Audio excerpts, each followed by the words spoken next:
On May 21st, 2026, Bungie announced that a few weeks from then, they would be dropping their final update for Destiny 2. It all felt so sudden, dropped out of nowhere with a blog post accredited to no one in particular. I scanned the post with hurried eyes, yearning that this was a joke, or a hack, or a dream, or something. I had to sit on it for a few days, numb even to the idea of Destiny 2 ending. I mean, it wasn't going that bad, right? Sure, Edge of Fate was largely unimpressive, and Renegades even more so, but just a year prior, the final shape released, and that was some of the best work we'd seen not only out of the Destiny duology, but out of Bungie as a whole. Sure, we were on the back foot, but this sudden? How could this have happened? I opened the game, and then it hit me. The punchline to my fervent denial sat right in front of me the whole time. Destiny 2 couldn't have ended any other way.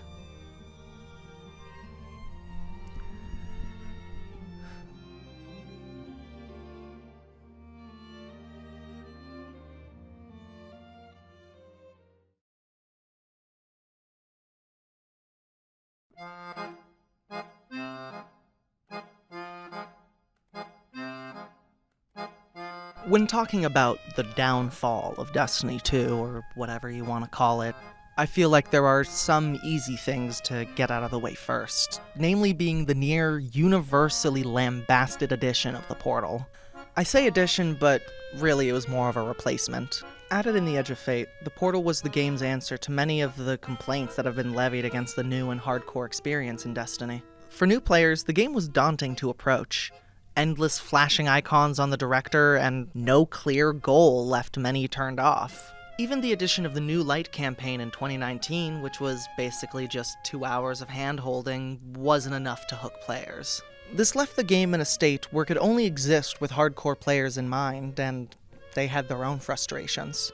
Endgame was brutal, with the only real way to get forward being to grind your weekly engram drops or do raid and nightfall encounters over and over and over. For a long time, we were stuck in a situation where older players would steadily fall off the game until the next expansion dropped, but new players joined at such a trickled pace that there was no way for them to make up the difference in the interim. Thus, Destiny slowly bled players until the only demographic that was practical to cater to were those hardcore players. It placed the game in a position where nothing was done to rectify the new player experience for a long time. The Portal was a radical step to change this, giving some much-needed structure to how you played Destiny.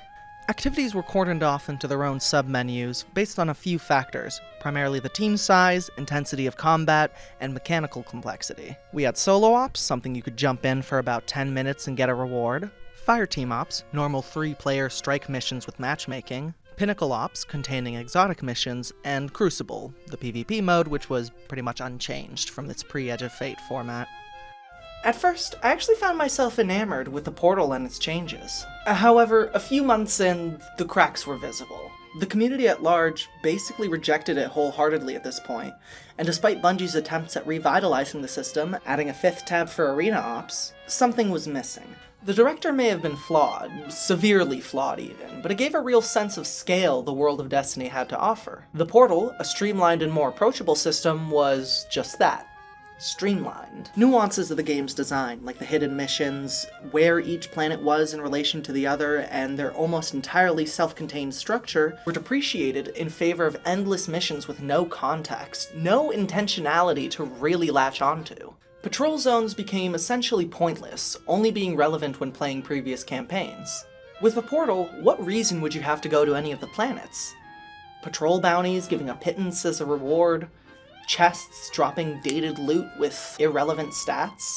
Public events in a barren wasteland? Raids weren't even part of the system, and on top of removing their weekly pinnacle rewards, the best and only way to progress was grinding mind-numbing Portal activities. For those unaware, grinding in Destiny isn't just for nothing. It's for nothing. With a twist. Activities each had their own power level required to challenge them. However, with the portal de-emphasizing endgame content, alongside the introduction of fixed power deltas, streamlining power into a system that capped everything other than the portal at 200, your incentive to level up was just to level up more. The core game is fun. I mean, really fun. There's no other game where you can go click and the game goes and then it goes and have it feel this good to do it over and over and over again. But how long could this be sustainable, even to the most hardcore of players?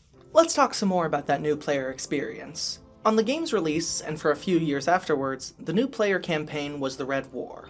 It was the one that came with release, and thus served as an excellent jumping-off point. It followed the original game's confusing story with a big, status quo-changing set-piece, and despite my personal frustrations with it, it's still regarded as a fun and, more importantly, self-contained story. With the release of Beyond Light, we were introduced to the DCV, or the Destiny Content Vault, where every expansion pre-Forsaken was removed, a list which Forsaken joined about a year later. Why this is a highly contentious discussion in the community, attributed by many to file size or popularity of content, both definitely factors, but as far as I can tell, it was due to the engine updates made in Beyond Light.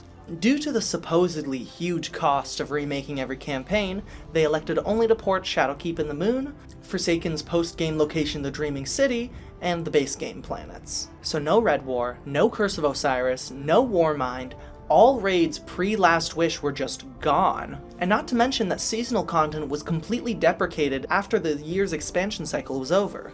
How was a new player ever expected to follow the story? What was presented to them, other than fragments of what once was? But fine, most people regard Curse of Osiris and Warmind negatively, and maybe you don't care about the Red War or whatever was going on in Forsaken's campaign. And why would you? It's not as if it was revered by the fanbase and contains one of the most pivotal deaths in all of Destiny, emblematic of their changing approach to storytelling. So why should you even care? This problem ran deeper and only became worse and worse as time went on, as while there were no new expansions removed afterwards, seasonal content started to become more and more integral to the world building between expansions. There were 4 a year, with each season's story leading into the next, all culminating with the release of the next expansion. If it's not clear, I really like Destiny's story. I think that out of everything, their writing, world building, and characters are the strongest aspects of the franchise, and really above most other contemporaries. I think the seasonal content is so integral to the loss of Destiny's story, specifically because its smaller scale approach in comparison to expansions gave way to more personal explorations of our characters. There was no more crescendo to experience, only really giving you the broad strokes of the Destiny story. And I'll go out on a limb here and say that the broad strokes of Destiny's story aren't very interesting. World threat, squad of good versus coalition of evil, God doing nothing. The devil was always in the details for Destiny. That's where the good stuff was. Shifting allegiances, political minefields, oligarchs causing further instability to profit. One of the most important plot beats for Witch Queen is that Savathun took control of Osiris, Saint 14's husband, and used him to infiltrate the Vanguard. The first season I experienced was Season of the Lost, preceding the release of the major expansion, The Witch Queen, which showed Savathun, the Witch Queen, slowly breaking out of her enclosure as she manipulated the recently revived Guardian Crow into doing her bidding by hitting him with all the memories of his past life. You know, the one where he killed the most beloved man ever born. After this white guilt attack, she gets Crow's sister Marasov to fall into her trap and accidentally releasing her, leading into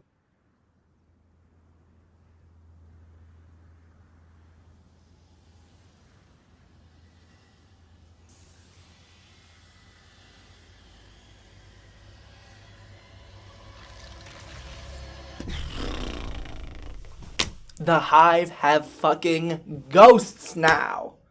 All of this context, all of these intimate character moments, removed a little under 6 months after they came out. It would have been 3 if The Witch Queen wasn't delayed. If you got into the game with The Witch Queen, which, by the way, had a huge marketing budget and was lauded by critics, what were you left with? You would be completely lost as to why Saint 14 is all upset and why it's so terrifying that Savathun is free. Witch Queen's story was so instantly beloved because of everything leading up to it, spanning years of Destiny's story. Unless you were consistently playing for 2 years prior, the only remnant of that would have been the lore text on a weapon. A weapon you wouldn't have been able to get. And some might be shouting out, the lore books! Look, I like the lore books. They're really cool pieces of Destiny's writing that gives us an opportunity to see the world through the eyes of characters that are not necessarily aligned with our main cast. However, they are supplemental, the hardcore lorehead's repository, not an effective replacement for what was removed. Removing seasons at the end of a 12-month expansion cycle also meant removing all the activities, all the areas, all the work that went into it all. Year over year, they sunk millions into the game, only to have a majority of the year's work just disappear into nothing. Oh, sorry, I'm getting an update here. Oh! Okay. Turns out before Beyond Light, they were all removed when the next season came out. Neat. As far as I can tell, and that phrase is doing some heavy lifting in this script, they were trying to make it like Fortnite, which goes on a similar content deletion spree every season. I don't like that they do that either. Destiny slowly ate more and more of itself to maximize playtime and, yes, FOMO from the player base. I've danced around this long enough. Everything discussed here was solely because of the higher-ups. It didn't matter how much love and passion the coders, artists, designers, or anyone else had for Destiny. In fact, those on the ground making the game poured their entire selves into this world. Employment in the games industry does not make for fruitful or long-lasting jobs. In fact, I'd go as far as saying that you don't get into the games industry if you don't have a passion for what you do. The people who fucked Destiny were the business people that, for some reason, were making the decisions. Following trends, cannibalizing their own development, the absolute unwillingness to give those who could the resources to fix what was so clearly broken. There was no person more clearly at the forefront of the blame than the ex-CEO, Satan self, Pete Parsons. Following in the footsteps of GE, Pete pulled the old pump and dump during the 2022 sale of Bungie to Sony, inflating the sale value by creating multiple incubation projects that were made to never come out and just consume as much capital as they could. All the while, Pete made off with a big fat paycheck to fund his Special Boy car collection. The entire system was designed to funnel everything to the top at the cost of the labor and souls of those who really cared. Destiny was stuck and slowly bled of all its value until it became an unrecognizable mess. A mess which, from the perspective of those in power, was a huge success. They weren't included in the layoffs. They got to walk away with all the money. They felt no remorse as they pushed the consequences of their decisions onto the disposable creatives. All I can think about is the blog post, released post-Final Shape. Signed to Parsons, it shared that they had to make, quote, some of the most difficult decisions in the history of their company by slashing 17% of their workforce. Over the next 2 years, Pete Parsons spent $2.3 million on luxury cars.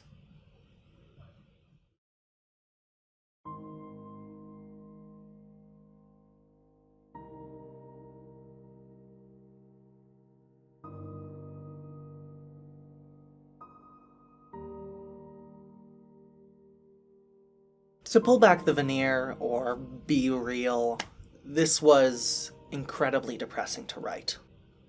It's just over. No reasoning my way out of this one. Especially because I was waiting with bated breath to see what would come next. To be honest though, I haven't really played Destiny as my main game since Heresy, the third and final season released for the Final Shape. I mean, I've called it my favorite game of all time since about 2023, yet after TFS, all I've really done is dabble with builds and different activities in the game. My days spending 12 plus hours in a Discord call, grinding raid and seasonal content, seems to be over. 3,000 hours across 2 accounts, years of thoughts and discussions, endless rumination on what made it fun and what made it mine. These were seminal experiences in my adolescence. I was a fool to think that time could last. Destiny is my favorite game ever. Being a fan of it meant being thrown around, left in the dirt, given bullshit day by day, and loving it anyways. It meant connecting with others, spending hours laughing over words that I can't remember the setup to. It meant having hope. It meant experiencing some of the coolest things in gaming and only being able to share that experience with someone else who also played Destiny. It was my home, It was a place where I could push myself to be more outgoing, more confident in who I was. That doesn't have to go away just because Destiny is. I still have each and every one of those experiences as foundations for who I am. I grew alongside it, immersed my entire world into theirs, but now I have to let go. Everything can only exist for so long. It hurts. But whether or not Destiny continues, I'll still hold everything it gave me close to my heart. It'll stay with me forever, and I wouldn't have it any other way. Goodbye, Destiny. I hope to see you again, but until then, per audacia ad astra. To the stars, through boldness.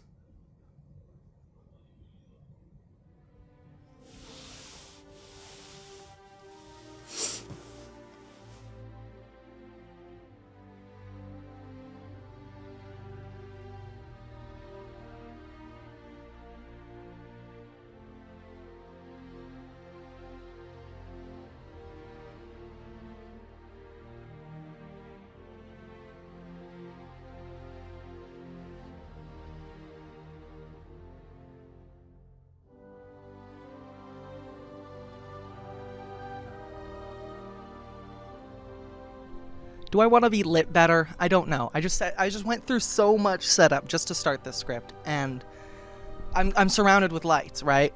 I'm at my local library, and thanks to the power of the books at my local library, I just got a whole bunch of shit that I don't want to set up. I'm so fucking tired of setting things up. Oh my god.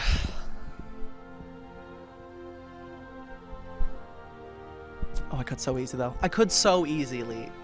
and set up like an actual light. But these are like floodlights. These are big ass lights. Okay. Alright. But let's stop fucking around.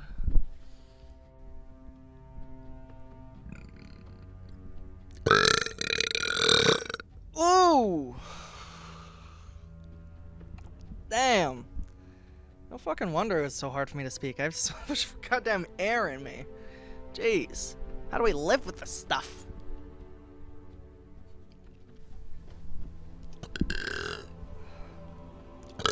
Oh my god, it was probably the things I ate. Okay, lesson learned. Don't go to Tim Hortons and get a maple glazed donut and like an Oreo ice cap. Oh my god, I'm gonna die. We're depreciated.